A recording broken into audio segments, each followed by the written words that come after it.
Hello friends, I am Simran. Welcome back to my YouTube channel. Today in this video we will discuss the exercise 5.7. Okay, let us start with the first question. Here the first question is say true or false. हमें क्या है इसमें true और false बताना है. A part is each angle of a rectangle is a right angle. जब हम कोई भी रेक्टेंगल ड्रॉ करते हैं तो उसका हर एक एंगल जो है वो राइट एंगल होता है. यस, रेक्टेंगल का हर एक एंगल जो है वो राइट एंगल होता है. So this statement is true. Now B part. The opposite sides of rectangle are equal in length. जो रेक्टेंगल है उसकी ऑपोजिट साइड्स जो है वो इक्वल लेंथ की होती हैं. रेक्टेंगल कैसे बनाते हैं हम? This is rectangle. तो ये क्या है? उसकी ऑपोजिट साइड्स हैं. ये ऑपोजिट साइड है, ये भी क्या है? ऑपोजिट साइड है. ये दोनों क्या होंगी? इक्वल लेंथ की होंगी. तो ये स्टेटमेंट भी क्या हो जाएगी? True. C part. The diagonals of the square are perpendicular to one another. जो स्क्वायर है उसके डायगोनल्स जो है वो एक दूसरे पे परपेंडिकुलर होते हैं. हाँ जी, होते हैं. ये है हमारे पास स्क्वायर जिसकी क्या है? 4 की 4 साइड्स इक्वल होती हैं. ये है स्क्वायर के डायगोनल्स. ठीक है, तो ये स्क्वायर के डायगोनल्स जो है वो एक दूसरे पे क्या होंगे? यहाँ पे परपेंडिकुलर होंगे. ठीक है, परपेंडिकुलर मीन्स 90 का एंगल बनाएंगे. तो ये भी स्टेटमेंट क्या हो जाएगी? True. Okay, D part. All the sides of rhombus are equal in length. Rhombus की सारी जो साइड्स होती हैं वो इक्वल लेंथ की होती हैं. रोहम्बस कैसे बनाते हैं हम? ये है हमारे पास रोहम्बस. ठीक है, इसकी सारी साइड्स क्या होंगी? इक्वल लेंथ की होंगी. रोहम्बस की भी सारी साइड्स इक्वल लेंथ की होती हैं और स्क्वायर की भी सारी साइड्स इक्वल लेंथ की होती हैं.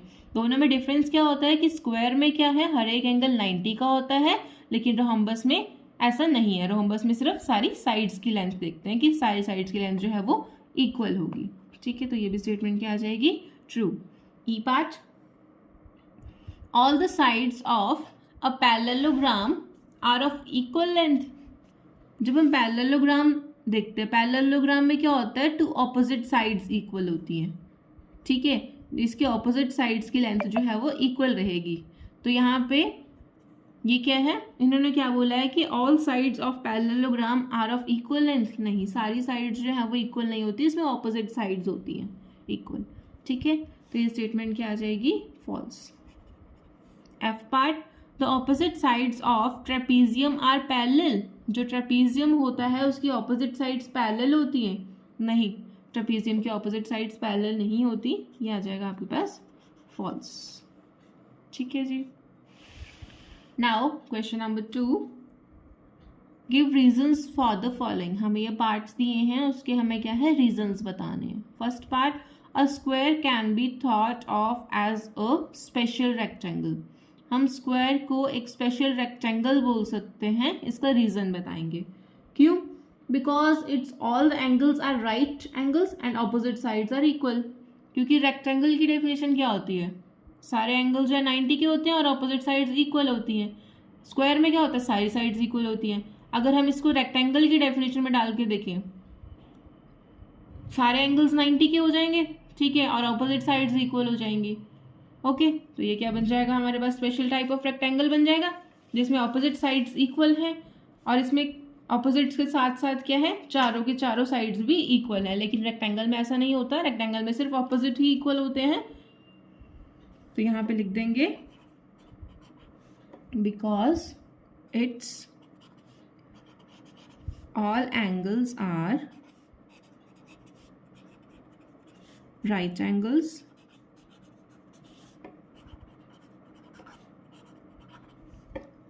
and opposite sides are equal. ठीक है, that's why we will call a square a special rectangle. Okay, now B part. A rectangle can be thought of as a special parallelogram. rectangle को हम special parallelogram बोल सकते हैं. इसका reason बताना है.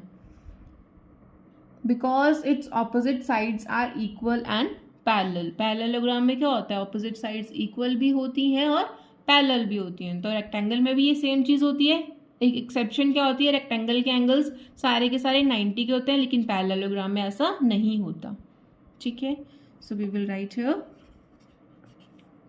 Because it's opposite sides are equal and parallel. Okay, now C part.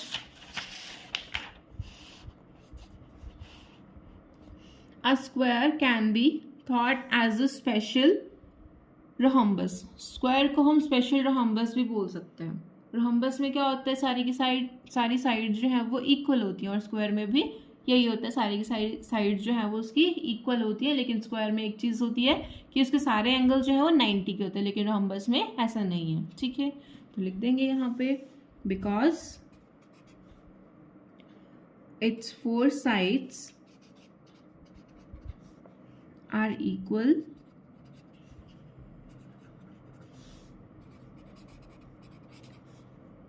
and diagonals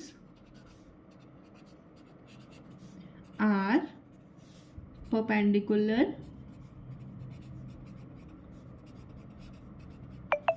to each other। ठीक है जी, इसमें साइड्स भी इक्वल होंगी और डायगोनल्स भी जो है वो परपेंडिकुलर टू ईच अदर होंगे। That's why we call a square a special rhombus. Okay, now D part. Squares, rectangles, parallelograms are all quadrilateral। Square, rectangle और पैरेललोग्राम को हम क्वाड्रिलेटरल बोल सकते हैं। कैसे? Because all of them have 4 sides. Quadrilateral की कितनी साइड्स होती हैं? 4 साइड्स होती हैं। तो इन चारों के भी कितनी कितनी साइड्स होती हैं? 4 ही साइड्स होती हैं। तो यहाँ पे लिख देंगे because all of them have 4 sides। Okay, now E part। Square is also a parallelogram। Square जो है वो भी एक parallelogram है। क्यों? Because its opposite sides are equal and parallel। क्योंकि square की भी क्या है, opposite sides equal होती हैं और parallel होती हैं। So we will write here because its opposite sides are equal and parallel। Okay, now question number 3। A figure is said to be regular if its sides are equal in length। कोई भी figure है उसको regular कब बोलेंगे? जब उसकी sides जो है वो इक्वल लेंथ की होगी। और क्या बोला है? And angles are equal in measure, और उसके एंगल्स जो है वो इक्वल मेजर के होंगे। Can you identify the regular quadrilateral. अब हमें क्या पूछा है, क्या हम कोई रेगुलर क्वाड्रिलेटरल बता सकते हैं? कौन सा हो जाएगा? क्या चाहिए उसमें? हमें साइड्स भी इक्वल चाहिए और एंगल्स भी इक्वल चाहिए। तो कौन सा हो जाएगा? वो स्क्वायर हो जाएगा। स्क्वायर में क्या है, सारी की सारी जो साइड्स हैं वो इक्वल लेंथ की होती हैं और एंगल्स कितने होते हैं? 90 डिग्री के। ठीक है, so we will write here a square is a regular quadrilateral।